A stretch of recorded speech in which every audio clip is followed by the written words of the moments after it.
ফেরাউনকে ধ্বংস করার জন্য আল্লাহ মূসা নবীকে পাঠিয়েছে। যে ফেরাউনের পতন হয়েছিল মুসার হাতে, সেই মুসা মেসি হয়ে ফেরত এসেছে। এগুলার ভিতরে আবার আমাদের কিছু আলেমরা এড হয়ে গেছে,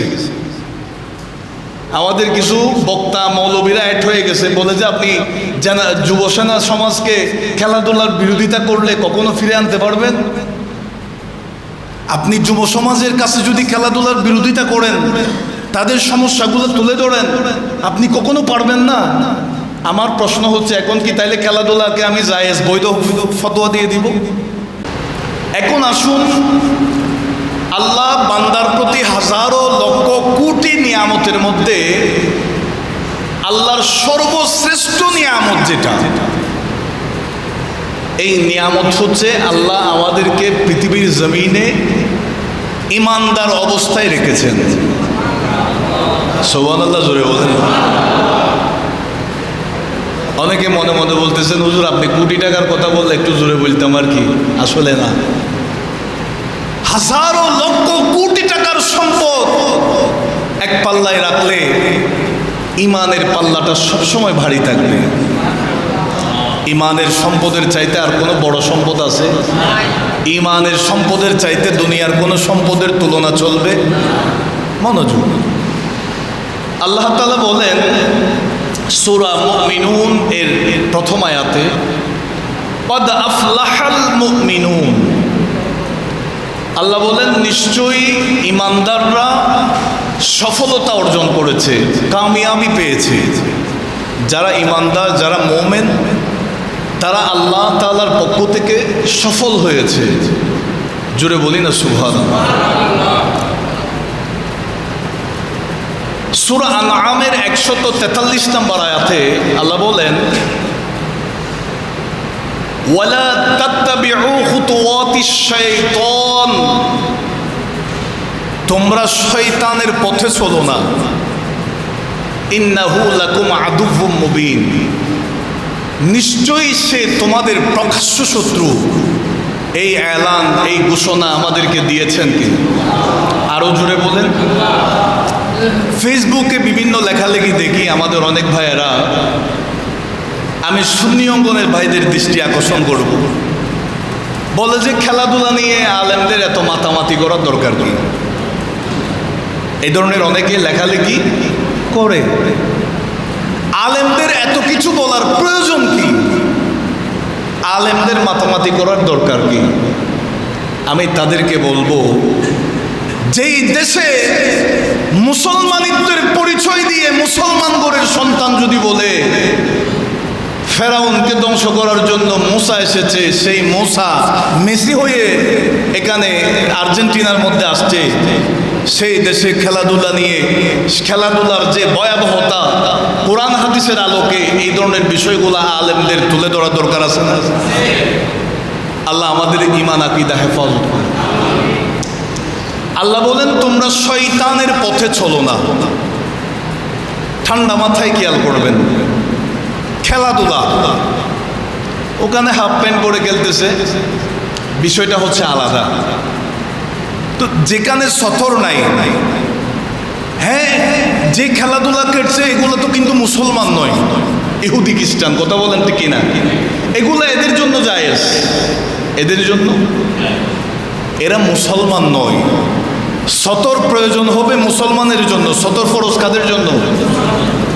সে ইহুদি খ্রিস্টান, তার তো কোনো কি নাই, ইসলামের কোনো শরীয়তের বিষয় তার উপর নাই। আমাদের জন্য সেটা কিন্তু শয়তানের পথ। কথা বলেন ঠিক কিনা? আমাদের জন্য সেই পথ শয়তানি পথ। এটা কি মানতে অসুবিধা হয়? আল্লাহ বলেন ওয়ালা তাত্তাবিউ খুতুওয়াতিশ শাইতান। শয়তানের পথে চলো না। এরপরে ইন্নাহু লাকুম আদুউম মুবিন। শয়তান তোমাদের প্রকাশ্য শত্রু। আমার আল্লাহ এলান করে দিছে। আমার বাবারা ভাইয়েরা, আফসোসের বিষয়, গত 2 দিন আগে 3 দিন আগে এই বাংলাদেশের কুমিল্লা জেলাতে একটা মানুষ তার পরিবার নিয়ে চলে রিক্সা চালায়, খেলাধুলার মধ্যে অন্য দলের সাপোর্টাররা তাকে এমনভাবে মারছে, সে জায়গার মধ্যে মারা গেছে। এখন চিন্তা করে দেখেন তার পরিবারের দায়িত্বটা কে নেবে? কথা বলেন ঠিক কিনা? এগুলো একজন মানুষ হিসাবে চিন্তা করবেন, একজন সুস্থ মস্তিষ্ক সম্পন্ন ব্যক্তি হিসাবে চিন্তা করবেন। আল্লাহ আমাদেরকে হেফাজত করুন। আরো জোরে বলুন। ঈমানের বিষয়ে আমাদেরকে কতটুকু গুরুত্বপূর্ণ, ঈমানকে গুরুত্ব দিতে হবে, সেই বিষয়টা আমাদেরকে সাহাবায়ে কেরামরা শিক্ষা দিয়েছেন। রাসূলুল্লাহর সাহাবী হযরতে আব্দুল্লাহ ইবনে হুযাইফা রাদিয়াল্লাহু তাআলা আনহু, হযরতে ফারুক আযম রাদিয়াল্লাহু তাআলা আনহুর সময়ে যে রোম বিজয় হয়েছে, সেই রোম বিজয় করার লক্ষ্যে আব্দুল্লাহ ইবনে হুযাইফার নেতৃত্বে বেশ কিছু সাহাবী গিয়েছেন। সে সময়ে রোমের যিনি বাদশা ছিলেন, তিনি তার সৈন্য সেনাদেরকে অর্ডার দিলেন, যুদ্ধের মধ্যে আমরা বিজয় হই অথবা পরাজিত হই, এটা কোনো ফ্যাক্ট নয়, তোমাদেরকে দায়িত্ব দিচ্ছি সেখান থেকে কিছু মুসলমান তোমরা গ্রেফতার করে আমার কাছে নিয়ে আসবা। আমি তাদের ঈমান, তাদের ঈমানের মজবুতিটা কি, ঈমানের শক্তিটা কি, পাওয়ার কি, আমি সেটা একটু পরীক্ষা করব। চিৎকার দিয়ে বলি সুবহানাল্লাহ। সেই যুদ্ধের মধ্যে রোমের পক্ষে সৈন্য সেনারা আব্দুল্লাহ বিন হুযাইফা রাদিয়াল্লাহু তাআলা সহ বেশ কিছু সাহাবীদেরকে গ্রেফতার করে নিয়ে গেছে। বাদশাহ তার রাজদরবারে বসলো, ডাক দিয়েছে, আপনাদের মধ্যে আমিরকে, প্রধানকে, আপনাদের লিডারকে? হযরতে আব্দুল্লাহ ইবনে হুযাইফা রাদিয়াল্লাহু তাআলা দাঁড়ালেন। তিনি বলছেন, আমার নেতৃত্বেই আমরা এই রোম বিজয়ের জন্য এসেছি। চিৎকার দিয়ে বলি সুবহানাল্লাহ। হযরতে আব্দুল্লাহ ইবনে হুযাইফা রাদিয়াল্লাহু তাআলা যখন দাঁড়াইলেন, এই রোমের বাদশা বলে, ও ইসলামের সৈন্য মুসলমানদের সদস্য, আপনাকে একটা শর্ত দিচ্ছি, সেই শর্ত যদি আপনি মেনে নেন তাইলে আপনাকে এবং আপনার সঙ্গীদেরকে সবাইকে মুক্ত করে দিব, স্বাধীন করে দিব। আমার প্রথম শর্ত হচ্ছে, আপনি যে ইসলামের মধ্যে আছেন, মুসলমান ধর্মের ভিতরে আছেন, আপনার ধর্ম ছেড়ে দিতে হবে, ইসলাম ছেড়ে দিতে হবে। ইসলাম ধর্ম ছেড়ে দিয়ে আমাদের খ্রিস্টান ধর্ম আপনি কবুল করবেন। আমার একটা মেয়ে আছে বড় সুন্দরী, আপনি খ্রিস্টান ধর্মে এসে আমার সেই মেয়েটাকে আপনি শাদী করবেন। চিৎকার দিয়ে বলি না নাউজুবিল্লাহ? আরো জোরে বলেন। ওই রোমের সম্রাট বলে, আমি আপনাকে যেই শর্তটা দিচ্ছি, কন্ডিশন দিচ্ছি, ইসলাম ছেড়ে খ্রিস্টান ধর্মে চলে আসবেন, আমার মেয়েকে শাদী করবেন, বিনিময়ে আমি আপনাকে রোম সাম্রাজ্যের অর্ধেকের আপনাকে শাসনকর্তা বানিয়ে দিব, সরকার দায়িত্ব দিয়ে দিব। চিৎকার দিয়ে বলি না নাউজুবিল্লাহ? আরো জোরে বলেন। রোম এই সাম্রাজ্য ভারতবর্ষের চাইতেও বড় এমন একটা বিশাল সাম্রাজ্য। সেই রোমের সম্রাট বলে, আপনি ইসলাম ছেড়ে যদি মুসলমান ধর্ম ছেড়ে খ্রিস্টান ধর্মে চলে আসেন, তাইলে আপনাকে রোম সাম্রাজ্যের অর্ধেকের মালিকানা আপনাকে দিয়ে দিব, আর আমার মেয়েকে শাদী করতে হবে। জোরে বলি না নাউজুবিল্লাহ? আর আমাদের বাংলাদেশের অবস্থা কি জানেন? হয়তো আমরা সিটির ভিতরে আছি, সেজন্য আমরা জানি না। বাংলাদেশের যেই উপজাতি যে এলাকাগুলো আছে, যেমন বান্দরবন, রাঙ্গামাটি, খাগড়াছড়ি, এই যে রাঙ্গুনিয়ার একেবারে ডিপ ভিতরে যে জায়গাগুলোর মধ্যে আছে, সেই জায়গায় মুসলমানরা দরিদ্র, গরিব, এরা খ্রিস্টানদের টাকা পয়সার বিনিময়ে ঈমান বিক্রি করে দিচ্ছে। এমন এমন অনেক ঘটনা বাংলাদেশে প্রতিনিয়ত ঘটছে। জোরে বলি না নাউজুবিল্লাহ? আরো জোরে বলেন। আমরা সামান্য টাকার বিনিময়ে ঈমান দিয়ে দিচ্ছি। হযরতে আব্দুল্লাহ বিন হুযাইফা রাদিয়াল্লাহু তাআলা আনহুর সামনে প্রস্তাব রেখেছে, রোম সম্রাটের মেয়েকে শাদি, রোম সাম্রাজ্যের অর্ধেক মালিকানা দিয়ে দিবে। আল্লাহর নবীর সাহাবী হযরতে আব্দুল্লাহ ইবনে হুযাইফা রাদিয়াল্লাহু তাআলা তিনি বলে, হে রোমের সম্রাট, তুমি আমাকে সাম্রাজ্যের লোভ দেখিয়ে মনে করছো আমার ঈমান নিয়ে নিতে পারবে, আমাকে ভয় দেখিয়ে আমার ঈমান নিয়ে নিতে পারবে। ওয়াল্লাহি, আল্লাহর কসম করে বলি, যেই ঈমান আল্লাহ এবং রাসূলুল্লাহর প্রতি নিয়ে এসেছি, যেই কালেমা লা ইলাহা ইল্লাল্লাহ মুহাম্মাদুর রাসূলুল্লাহ বলে গ্রহণ করেছি, খোদার কসম করে বলি, সারা পৃথিবীর সমস্ত সম্পদ যদি আমাকে দাও, তারপরেও আমি ঈমান থেকে ছাড়বো না, ইসলামের ভিতরে থাকবো। জোরে বলেন, আরো জোরে বলেন। ওই রোমের সম্রাট যখন হযরতে আব্দুল্লাহ ইবনে হুযাইফা রাদিয়াল্লাহু তাআলা আনহুর এই বক্তব্যটা যখন শুনতে পাইলেন, তিনাকে সাম্রাজ্যের লোভ দেখিয়ে তার ঈমান হনন করা যাবে না। তার ঈমানের উপর এমন অটল অবিচলতা, এমন ইস্তেকামত আছে, এমন শক্তি আছে, ঈমানের এমন পাওয়ার আছে, নবীর সাহাবীদেরকে ঈমান থেকে বিচ্যুতি করা যাবে না। ওই রোমের সম্রাট তার সৈন্য সেনাদেরকে অর্ডার করেছে, তোমরা তাদেরকে মৃত্যুর ভয় দেখাও, হয়তো মৃত্যুর ভয় থেকে, মৃত্যু থেকে তারা বাঁচার জন্য হয়তো ইসলাম ছেড়ে খ্রিস্টান ধর্মের মধ্যে চলে আসবে। আমার বাবারা ভাইয়েরা, কিতাবের মধ্যে আছে ওই সময়ে বিশাল বিশাল খড়ায়া রেখেছে, নিচে আগুন জ্বালানো হয়েছে, যেই খড়ায়া, যেই পাত্রগুলা, যেগুলার মধ্যে মানুষকে ফেললে সেই মানুষ জ্বলা জ্যান্ত মারা যায়। আমার বাবারা ভাইয়েরা, এমন কড়াইয়া যখন জ্বালানো হলো, এমন সময় ওই মুসলমানদের একজন মুসলমানকে ওই কড়াইয়ার মধ্যে ফেলে দিয়েছে। হযরতে আব্দুল্লাহ বিন হুযাইফা রাদিয়াল্লাহু তাআলা চোখের পানি ফেলে ফেলে কান্না করছে, তিনি বড় আফসোস করছে। ওই রোমের সম্রাট বলে, ওগো আব্দুল্লাহ বিন হুযাইফা, এখন আপনাকে সেই জ্বলন্ত কড়াইয়ার ভিতরে ফেলানো হবে। আপনি যদি ঈমান ছেড়ে না দিয়ে, ইসলাম ছেড়ে দিয়ে খ্রিস্টান ধর্ম যদি গ্রহণ না করেন, আপনাকে এই কড়াইয়ার ভিতরে জিন্দা মেরে ফেলা হবে, শহীদ করা হবে। এই কথা যখন বলেছে, আমার বাবারা ভাইয়েরা, হযরতে আব্দুল্লাহ ইবনে হুযাইফা রাদিয়াল্লাহু তাআলা চোখের পানি ফেলে ফেলে কান্না করছে। হঠাৎ একজন রোমের বাদশার কাছে গিয়ে ঘটনাটা বলেছে। তিনি মনে করলেন হয়তো আব্দুল্লাহ বিন হুযাইফা ভয়ের কারণে ইসলাম ছেড়ে দিয়ে খ্রিস্টান ধর্মে চলে আসবে, মুসলমান ধর্ম ছেড়ে দিবে, আমাদের খ্রিস্টান ধর্মের মধ্যে তিনি চলে আসবে। তিনাকে ডাকা হলো, ও আব্দুল্লাহ ইবনে হুযাইফা, আপনি যে কান্না করছেন, হয়তো নিজের জান বাঁচানোর জন্য কান্না করছেন, আপনাকে আমি অফার করছি, এখান থেকে আপনাকে বাঁচাবো, পরিত্রাণ দিব, যদি ইসলাম ছেড়ে খ্রিস্টান ধর্ম গ্রহণ করেন।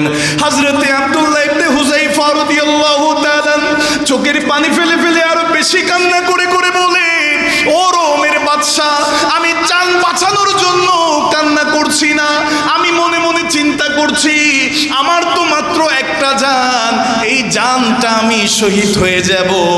আমি মনে মনে চোখের পানি ফেলে ফেলে কান্না করছি। আমার শরীরের মধ্যে যতগুলা পশম আছে, লোম আছে, সমস্ত পশম সম পরিমাণ আল্লাহ যদি আমাকে বারবার জিন্দা করে, খোদার কসম করে বলি, আমি হাজারো লক্ষবার জান দিতে রাজি আছি, তারপরেও আমি ঈমান দিব না। জোরে বলে, আরো জোরে বলেন। নবীর সাহাবী আমাদেরকে শিক্ষা দিলেন যে হাজারো জান দিতে রাজি, তারপরেও ঈমান ছাড়তে রাজি। আরো জোরে বলেন, ঈমান ছাড়তে রাজি। আমরা তো ফুটবল খেলার জন্য জান দিয়ে দিচ্ছি, ঠিক কিনা বলেন? এ আমাদের বাংলাদেশের বরিশালের ঘটনা। বলে যে ব্রাজিল হারিয়ে গেছে, সে ব্রাজিলের সাপোর্টার আত্মহত্যা করছে। নাউজুবিল্লাহ, জোরে বলে। এটা তো আমাদের দেশের ঘটনা, এটা বলতেও লজ্জা লাগছে আমাদের। কথা বলেন ঠিক কিনা? তার সেই ছোট্ট এতিম শিশুর দায়িত্ব কে নিবে? তার পরিবারের দায়িত্ব কে নিবে? এগুলো আমাদের সুস্থ মস্তিষ্কে চিন্তা করার দরকার আছে না? আরো জোরে বলেন না। আমি মনে করব আজকে যে কোরআন হাদিসের যে আলোচনা হচ্ছে বিষয়টা নিয়ে, এটা যদি কেউ নেগেটিভলি নেয়, আমাদের মনে হবে মাথার মধ্যে ভেজাল আছে। কথা বলেন ঠিক কিনা? আপনারা কি রাগ করছেন? আসলেই ভেজাল। আরেকজনরে দেখলাম বলে যে ফিফার বিরুদ্ধে থানায় মামলা করতে গেছে। নাওজুবিল্লাহ, জোরে বলেন।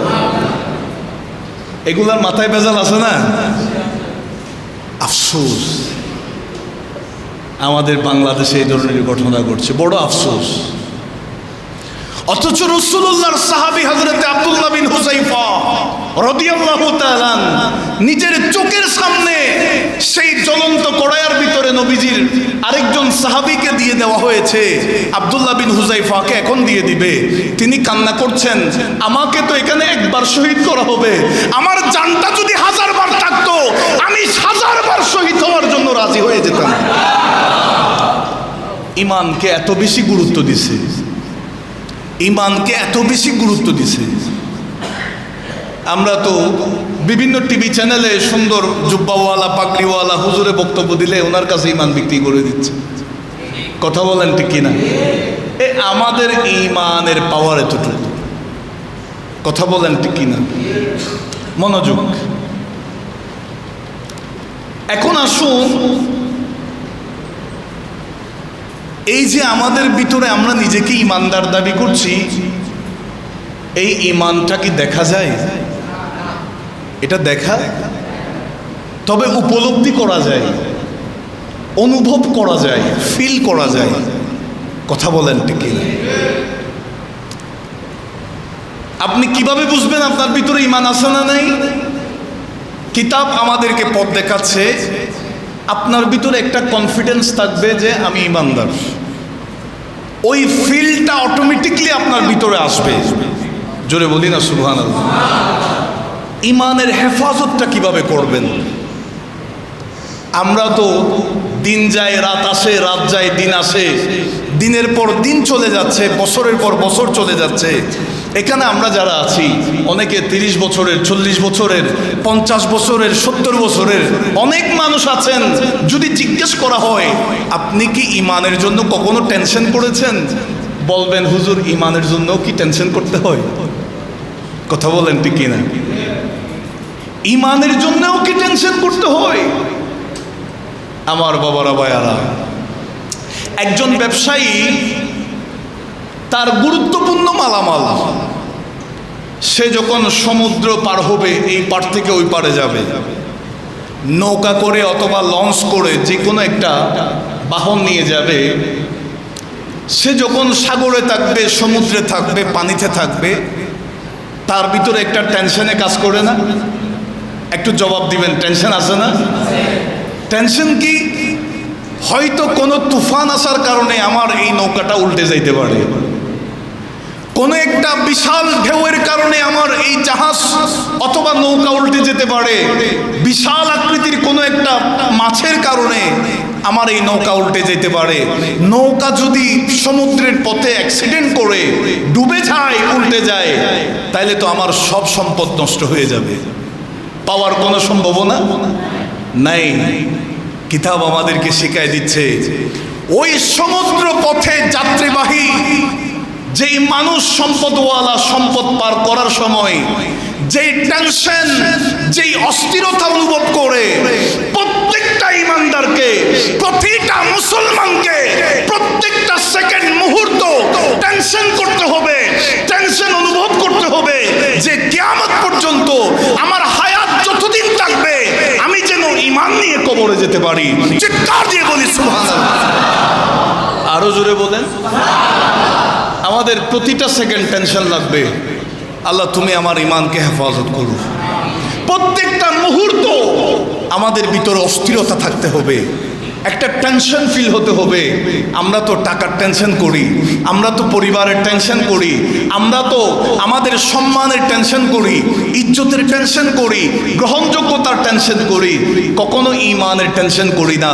আমার বাবারা ভাইয়েরা, একজন মুসলমান হিসাবে, ইমানদার হিসাবে প্রতিটা মুহূর্ত আল্লাহর কাছে অস্থিরতা অনুভব করবেন, টেনশন করবেন, আল্লাহর কাছে দোয়া করবেন, আল্লাহ হাজারো কোটি টাকার সম্পদ, বিল্ডিংয়ের মালিক হলাম, গাড়ির মালিক হলাম, সম্পদের মালিক হলাম, এগুলো তো কোনো কাজে আসবে না, আমার সঙ্গে যাবে না।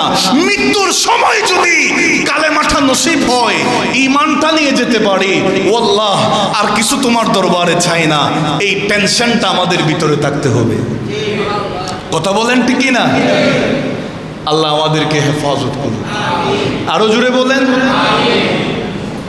আফসোস লাগে, ভিডিওতে দেখছি ফেসবুকে একের পর এক আসতেছে, বলে যে ইনশাআল্লাহ আমাদের দল ভালো করে খেলবে। নাউজুবিল্লাহ বলে। আলহামদুলিল্লাহ, এতটা দিছি, সামনে আরো বেশ করে দিব। নাউজুবিল্লাহ জোরে বলেন। আমার মনে হয় সে জীবনে নিজের জন্য সুবহানাল্লাহ আলহামদুলিল্লাহ ইনশাআল্লাহ বলে নাই, তবে ওই খেলার জন্য বলছে। কারণ কে বলে না বলে এগুলা চেহারা দেখলে বোঝা যাইতো। কথা বলেন ঠিক কিনা? বড় আফসোসের বিষয়, আমরা ইসলামকে, ধর্মকে যেভাবে খেলাধুলার সাথে সম্পৃক্ত করে ফেলছি, বড় আফসোস। আল্লাহ আমাদের যুব সমাজকে হেফাজত করুন। আরো জোরে বলেন। আল্লাহ আমাদের ইয়ং জেনারেশন যারা আছে তাদেরকে হেফাজত করুন। এগুলার ভিতরে আবার আমাদের কিছু আলেমরা এড হয়ে গেছে, আমাদের কিছু বক্তা মৌলবীরা অ্যাড হয়ে গেছে, বলে যে আপনি যুব সেনা সমাজকে খেলাধুলার বিরোধিতা করলে কখনো ফিরে আনতে পারবেন? আপনি যুব সমাজের কাছে যদি খেলাধুলার বিরোধিতা করেন, তাদের সমস্যাগুলো তুলে ধরেন, আপনি কখনো পারবেন না। আমার প্রশ্ন হচ্ছে, এখন কি তাইলে খেলাধুলাকে আমি জায়েজ, বৈধ ফতোয়া দিয়ে দিব? ঠিক কিনা বলেন না? এরা আসবে না আমি জানি, তবে আমার বলতে হবে না? আল্লাহর যত আম্বিয়া কিরাম আলাইহিমুস সালাম পৃথিবীর জমিনে আগমন করেছেন, কেউ কি দাওয়াতি কাজ বন্ধ করছে? ওগো মুসা কালিমুল্লাহ, ফেরাউন তো আপনার দাওয়াত গ্রহণ করতেছে না, আপনি কেন গেছেন ফেরাউনের ঘরে দাওয়াত দেওয়ার জন্য? মুসা নবী বলবে, গ্রহণ করা আর না করা সেটা ফেরাউনের ব্যাপার, আমি মুসা কালিমুল্লাহ তো এসেছি দাওয়াত দেওয়ার জন্য। জুড়ে বলুন। আল্লাহ আমাদের আলেম সমাজকেও হেফাজত করুন। আরো জোরে বলেন। বড় আফসোসের বিষয়, মনোযোগ দিয়ে খেয়াল করবেন, বর্তমান সময়ের মধ্যে আমাদের ভিতরে অনেক দল আছে না? একটু জোরে বলেন না, আছে না নাই? আমি আবার রাজনৈতিক দলের কথা বলতেছি না, রাজনৈতিক দলের মধ্যে অনেক দল আমাদের দেশে আছে, তবে মুসলমানদের মধ্যে অনেকগুলা দল আছে, আছে না নাই? আমার নবী ১৫০০ বছর আগে ঘোষণা দিয়েছেন, আমার উম্মতের মধ্যে ৭৩ দল হবে। কয় দল? অনেকগুলা দল। তবে হাসরের ময়দানে দল থাকবে ২টা। সুবহানাল্লাহ বলেন। কয়টা? আরো জোরে বলেন।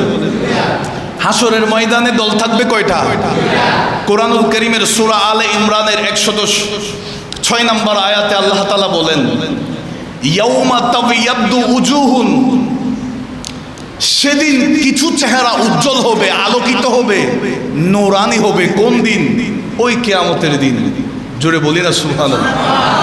ওয়া তাসওয়াদ্দু উজুহুন, আবার কিছু চেহারা কালো হবে। আমার আল্লাহ বলেন, ফাআম্মাল্লাযিনা সুওয়াদ্দাত উজুহুহুম, যাদের মুখ কালো হবে, আকাফারতুম বাদা ঈমানিকুম। জোরে বলি না নাউযুবিল্লাহ। আকাফারতুম বাদা ঈমানিকুম, তাদেরকে বলা হবে, তোমরা কি ঈমান আনার পরেও কুফরি করেছো? নাউযুবিল্লাহ। জোরে বলো। ওই চেহারা যাদের কালো হবে তাদেরকে জিজ্ঞাসা করা হবে, তোমরা পৃথিবীর জমিনে ঈমান এনেছো, ঈমান আনার পরেও কি তোমরা কুফরি করেছো? নাউযুবিল্লাহ। জোরে বলেন। এখান থেকে একটা মাসালার সাবেত হয়, কি জানেন? যারা নবীর শানে বিয়াদবি করে, নাউজুবিল্লাহ, নবীকে সাংবাদিক বলে, নবীকে নিরক্ষর বলে, রসুলুল্লাহকে আমাদের মতো সাধারণ মানুষ বলে, এই ধরনের অনেক কুফরি বক্তব্য দেয় না? তাদের ধর্মের নাম কি? ইসলাম বলে না। তাদের ধর্মের নাম কি? আমাদের ধর্মের নাম কি? তাদের কোরআন একটা, আমরা যে কোরআন পড়ি তারাও সেই কোরআন। তাদের কাছে হাদিসে রসুল যা আছে আমাদের কাছেও সেম হাদিসে রসুল আছে। তারাও ইসলাম, আমরাও ইসলাম। তারাও 5 ওয়াক্ত নামাজ পড়ে, তারা তো আবার 6-7 ওয়াক্ত পড়ে না, আমরাও 5 ওয়াক্ত পড়ি। এখন কিছু আমাদের 3% কিছু মানুষ আছে বলে যে হুজুর ইসলামের মধ্যে এত দলাদলি কিসের? ইসলামের মধ্যে এত দলাদলি কিসের? এই ধরনের ফতোয়াবাজ একটা সম্প্রদায় আছে না নাই? আরো জোরে বলেন। আমার আল্লাহ বলেন হাসরের ময়দানে কিছু চেহারা কালো হবে, তাদেরকে জিজ্ঞাসা করা হবে আকাফারতুম বাদা ঈমানিকুম, তোমরা ঈমান আনার পরেও কুফরি করেছো? ওই সমস্ত লোকেরা, আল্লাহ আমরা ঈমান আনছি তবে সাইনবোর্ড আকারে প্রকাশ্যে মানুষদেরকে ইসলামের লেবাস নিয়েছি, তবে আমরা ঈমান বিধ্বংসী কথা বলেছি, কুফরি কথা বলেছি, মানুষদের ঈমান হনন করার চেষ্টা করেছি, এই ধরনের খবিসদের কথা বলা হচ্ছে। চিৎকার দিয়ে বলি না নাউজুবিল্লাহ? আরো জোরে বলেন। ফাযুকুল আযাবা বিমা কুনতুম তাকফুরুন, এখন তোমরা শাস্তি ভোগ করো তোমাদের সেই কুফরের জন্য। আল্লাহ হেফাজত করুন। আরো জোরে বলেন। এমন কথা মুখ দিয়ে বের করা যাবে না যে কথার কারণে আমাদের ঈমান চলে যাবে, ঠিক কিনা বলেন না? আমি তো আগেও একবার বলেছিলাম জুমায়, খেলাধুলাকে খেলাধুলার ভিতরে সীমাবদ্ধ রাখেন। খেলাধুলা টিভিতে চলে, টিভির ভিতর পর্যন্ত রাখেন না। এটা নিয়ে মারামারির তো দরকার নাই। মৌসা এসেছে মেসি হয়ে, নাউজুবিল্লাহ, এই ধরনের কুফরি কথা বলার তো দরকার নাই। কথা বলেন ঠিক কিনা? একজন আরেকজনকে মেরে ফেলার তো প্রয়োজন নাই। আল্লাহ আমাদের ঈমান আকীদা হেফাজত করুন। আরো জোরে বলেন। এখন আসুন, ওয়া আম্মাল্লাযীনা বিয়াদ্দাত উজুহুহুম, যাদের চেহারা নূরানি হবে, হাসরের ময়দানে দল থাকবে কয়টা? আরো জোরে বলেন কয়টা? একটার চেহারায় আলো, আরেকটার চেহারা কালো। একটার চেহারায় আলো, আরেকটা চেহারা কালো। যাদের কালো চেহারা তাদেরকে বলা হবে তোমরা কি ঈমান আনার পরেও কুফরি করেছো? তোমরা এখন শাস্তি ভোগ করো তোমাদের কুফরির কারণে। আর যাদের চেহারায় আলো দেখা যাবে তাদেরকে জিজ্ঞাসা করা হবে ফাফি রহমাতিল্লাহ, তাদেরকে বলা হবে তোমাদের যে চেহারা নূরানি হয়েছে, আলোকিত হয়েছে, এটা আল্লাহর রহমতের কারণে। জোরে বলি না সুবহানাল্লাহ। হুম ফিহা খালিদুন, আমার আল্লাহ কুরআনুল কারীমের মধ্যে বলছেন তারা যে জান্নাতে যাবে সেখানে স্থায়ী হয়ে যাবে। বলেন আল্লাহু আকবার। আল্লাহর কাছে এখন থেকে দোয়া করব, আল্লাহ হাসরের ময়দানে যে 2 দলের কথা বলছে হুজুরে, আল্লাহ আমাকে চেহারা আলোকিত দলের ভিতরে সামিয়ানায় রাখার তৌফিক দান করুন। আমাদেরকে সেই দলে অন্তর্ভুক্ত হওয়ার তৌফিক দাও।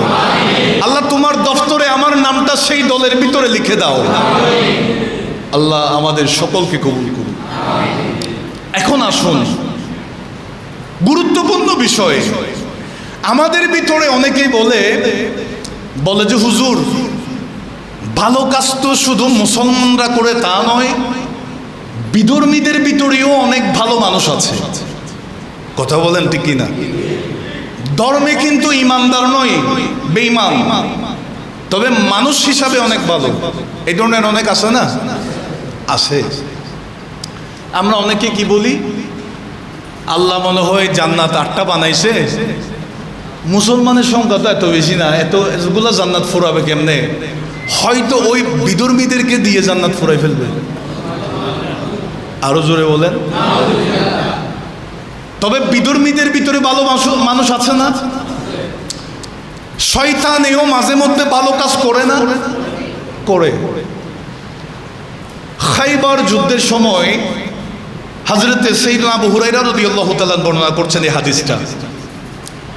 আমার নবী সাহাবীদেরকে বলতেছেন, ওই তোমাদের মাঝে ওই মানুষটা দেখা যাচ্ছে যে এই মানুষটা জাহান্নামী। নাউজুবিল্লাহ জোরে বলুন। যদিও বা সে ইসলামের পক্ষে এসেছে, খাইবারের ময়দানে যদিও বা সে মুসলমানের পক্ষে যুদ্ধ করবে, আমি রসুল বলে দিলাম তোমরা যাকে দেখতে পাচ্ছ সে, আরো জোরে বলেন না, কে জান্নাতি কে জাহান্নামী এটা আমার নবী বলে দেওয়ার ক্ষমতা রাখে না? সন্দেহ আছে? তো সবাই তো বলছেন না আমার নবী জান্নাতের খবর দিতে পারে না। আল্লাহর নবী সরাসরি সিদ্দিক আকবরকে জান্নাতি বলেছেন, ফারুক আজমকে বলেছেন, উসমানে জুন্নুরাইনকে বলেছেন, হযরতে মাওলা আলী শের খুদাকে বলেছেন। এইভাবে অসংখ্য সাহাবীদেরকে দুনিয়ার জমিনে থাকতে হায়াতে জিন্দেগিতে আমার নবী জান্নাতের সার্টিফিকেট দিয়েছেন। জুড়ে বলুন নবীর সেই ক্ষমতা আছে না? দিছেন কে? আমার নবী বলেন মানুষটা জাহান্নামী, কেউ যদি জাহান্নামী দেখতে চাও তারা দেখো। কিন্তু সে যুদ্ধ করতেছে কিসের পক্ষে? আরো জোরে বলেন। ইসলামের পক্ষে, কাফেরদের বিরুদ্ধে যুদ্ধ করার জন্য গেছে। যুদ্ধের ময়দানে যখন চলে গেছে এত বেশি সেই চড়াও হলো কাফেরদের উপর, আক্রমণ করতেছে। মাঝখানে একজন সাহাবী এসে বলে, ইয়া রাসূলুল্লাহ, কিছুক্ষণ আগে আপনি যাকে জাহান্নামী বলেছেন নবী তো, সে তো যুদ্ধের ময়দানে ইসলামের জন্য জান দিয়ে দিচ্ছে। আমার নবী বলতেছে আমি রসুল বলে দিছি সে জাহান্নামী। ইয়া রাসূলুল্লাহ, ইয়া হাবিবাল্লাহ, ওগো দয়ার নবী, মায়ের নবী, কামলিওয়ালা নবী, যাকে আপনি বলেছেন, যে কিনা জাহান্নামী বলেছেন, ইয়া রাসূলুল্লাহ, তাকে দেখতে পাচ্ছি সেই জিহাদের ময়দানে, যুদ্ধের ময়দানে নিজের জানটা বিলিয়ে দিচ্ছে। আমার বাবারা ভাইয়েরা, কিছুক্ষণ পরে আরেকজন সাহাবী এসে বলে, ইয়া রাসূলুল্লাহ, ইয়া হাবিবাল্লাহ, নবী গো, আপনার নূরানি জবানে যেই কথা বের হয়েছে, যার বিষয়ে আপনি রাসূলুল্লাহ জাহান্নামী বলেছেন, ইয়া রাসূলুল্লাহ, সেই যুদ্ধ করতে করতে কাফেরদের একটা তীরের আক্রমণে সে আক্রান্ত হয়ে এক জায়গার মধ্যে বসে আছে। যন্ত্রণা সহ্য করতে না পেরে নিজেই তীর নিয়ে নিজের গলার ভিতরে ঢুকিয়ে দিয়েছে। সে নিজেই নিজে আত্মহত্যা করেছে। চিৎকার দিয়ে বলেন না নাউজুবিল্লাহ। আরো জোরে বলেন। আমার নবী বলেন, হে বেলাল, সবাইকে এলান করে দাও, এলান করে দাও, লা ইয়াদখুলুল জান্নাতা ইল্লা মুমিনুন, জান্নাত শুধুমাত্র ঈমানদারদের জন্য, জান্নাত কোনো বেঈমানের জন্য নয়, জান্নাত শুধুমাত্র ঈমানদারদের জন্য। ওয়া ইন্নাল্লাহা লা ইউআইয়িদু হাযাদ দীনা বিররাজুলিল ফাজির, আমার আল্লাহ অনেক গুনাহগার বান্দার মাধ্যমেও ইসলামের খেদমত গ্রহণ করবেন। জোরে বলি সুবহানাল্লাহ। আরো জোরে বলেন। আল্লাহ তাআলা অনেক বেঈমানের মাধ্যমেও, অনেক ফাসিকের মাধ্যমেও দ্বীনের সাহায্য আল্লাহ তাআলা করবেন। জোরে বলি না সুবহানাল্লাহ। তো এখান থেকে বোঝা যায় জান্নাত পাওয়ার জন্য কি লাগবে? আরো জোরে বলেন। জান্নাত পাওয়ার জন্য আরো জোরে বলেন। হাসরের ময়দানে চেহারা আলোকিত হওয়ার জন্য, জান্নাতে কবরে শান্তিতে থাকার জন্য, হাসরের ময়দানে আমলের পাল্লা বাড়ি হওয়ার জন্য, জান্নাত পুলসিরাত পার হওয়ার জন্য, যত সমস্যা আছে সব সমস্যা সমাধানের জন্য। সেই ঈমান যদি খেলাধুলায় দিয়ে দিই, সেই ঈমান যদি রাজনৈতিক দলের ভিতরে দিয়ে দিই, আমার বাবারা ভাইয়েরা, শুধু খেলাধুলাকে বললে হবে না, মুসা এসেছে মেসি হয়ে এটার ভিতরে থাকলে হবে না। আমাদের দেশে গত নির্বাচনের আগে পেপার পত্রিকায়, টিভি নিউজে আমরা দেখেছি এমন অনেক প্রার্থী ছিল যারা ঈমান বিধ্বংসী কথা বলেছে, রাজনৈতিক স্বার্থের কারণে কথা বলেন, ঠিক কিনা? আমার বাবারা ভাইয়েরা, আমার নবী বলেছেন জান্নাত শুধুমাত্র ঈমানদারদের জন্য। আমরা তো রাজনৈতিক ক্ষমতার জন্য ঈমান বেছে ফেলতেছি। অনেকেই তো বাংলাদেশে জান্নাত বেচা কিনা হচ্ছে। আমি বাইরের দেশের কথা বলতে পারবো না, আমাদের দেশে হয়েছে কিনা? রোজা আর পূজার সাথে মিলাই ফেলছে। নাউজুবিল্লাহ, জোরে বলেন। তদ্রুপ খেলাধুলাকে নিয়েও অনেক ঈমান বিধ্বংসী কথা হচ্ছে না? আল্লাহ আমাদের দেশকে হেফাজত করুন, দেশের মানুষকে হেফাজত করুন, আমাদের ঈমানকে হেফাজত করুন। আমার বাবারা ভাইয়েরা, আমি আবারও বলছি, ইয়ং জেনারেশনের ভাইয়েরা যারা আমার এই ভিডিওটা দেখবেন, সকলকে করজোরে অনুরোধ করছি, খেলাধুলাকে টিভির ভিতরে সীমাবদ্ধ রাখেন। খেলাধুলাকে টিভির ভিতরে সীমাবদ্ধ রাখেন। অনেকে খেলা দেখছেন, না দেখে থাকতে পারতেছেন না, আমরা জানি। আপনাদেরকে বলবো, এই খেলাধুলাকে কেন্দ্র করে মারামারিতে নয়, খেলাধুলাকে কেন্দ্র করে সম্পর্ক ছিন্নতার দিকে নয়, খেলাধুলাকে কেন্দ্র করে খুনাখুনির দিকে নয়, খেলাধুলাকে কেন্দ্র করে ফেসবুকে স্ট্যাটাস দিবেন, যেই স্ট্যাটাসের কারণে আপনার ঈমান চলে যাবে। আপনি একজন সুস্থ মস্তিষ্ক সম্পন্ন ব্যক্তি, আপনি একজন বিবেকবান ব্যক্তি, আপনাকে চিন্তা করতে হবে, আমি একজন মুসলমান পরিবারের সন্তান, আমি একজন ঈমানদার, আমি একজন মুসলমান, এই খেলাধুলাকে কেন্দ্র করে আমি কেন বেঈমান হয়ে যাব? আল্লাহ আমাদেরকে ঈমানকে হেফাজত করুন। আরো জোরে বলেন। রাজনীতির সাথে যারা সম্পৃক্ত, আমি তাদেরকেও বলবো, যারা রাজনীতির সাথে সম্পৃক্ত, এটা আপনার অধিকার, আপনি রাজনীতি করবেন, আপনাকে না করতে বলবো না। তবে রাজনীতিকে কেন্দ্র করে ইসলামকে জড়াবেন না, রাজনীতিকে কেন্দ্র করে ধর্মকে ব্যবহার করবেন না। যারা আপনাদেরকে প্রতিশ্রুতি দিয়েছিল, আজকে তারা কোথায়? আপনারা না পানিবন্দী হয়ে আছেন। তারা তো ঢাকার মধ্যে বড় বড় রিসোর্টে, বড় বড় প্রোগ্রামে আরামায় আসে জিন্দেগি কাটাচ্ছে। কথা বলেন ঠিক কিনা? আপনাদের কি খারাপ লাগতেছে কথাগুলো? এটা সমাজের বাস্তবতা, ঠিক কিনা বলেন? আল্লাহ আমাদেরকে হেফাজত করুন। এই চট্টগ্রামে অনেক জায়গায় পানিবন্দী মানুষ, আল্লাহ আমাদের সকলকে হেফাজত করুন। এই দুর্যোগ থেকে আমাদের দেশকে হেফাজত করুন, আমাদের দেশের সব সমস্যা সমাধান করে দিন। ওয়াসসালামু আলাইকুম ওয়া রাহমাতুল্লাহ।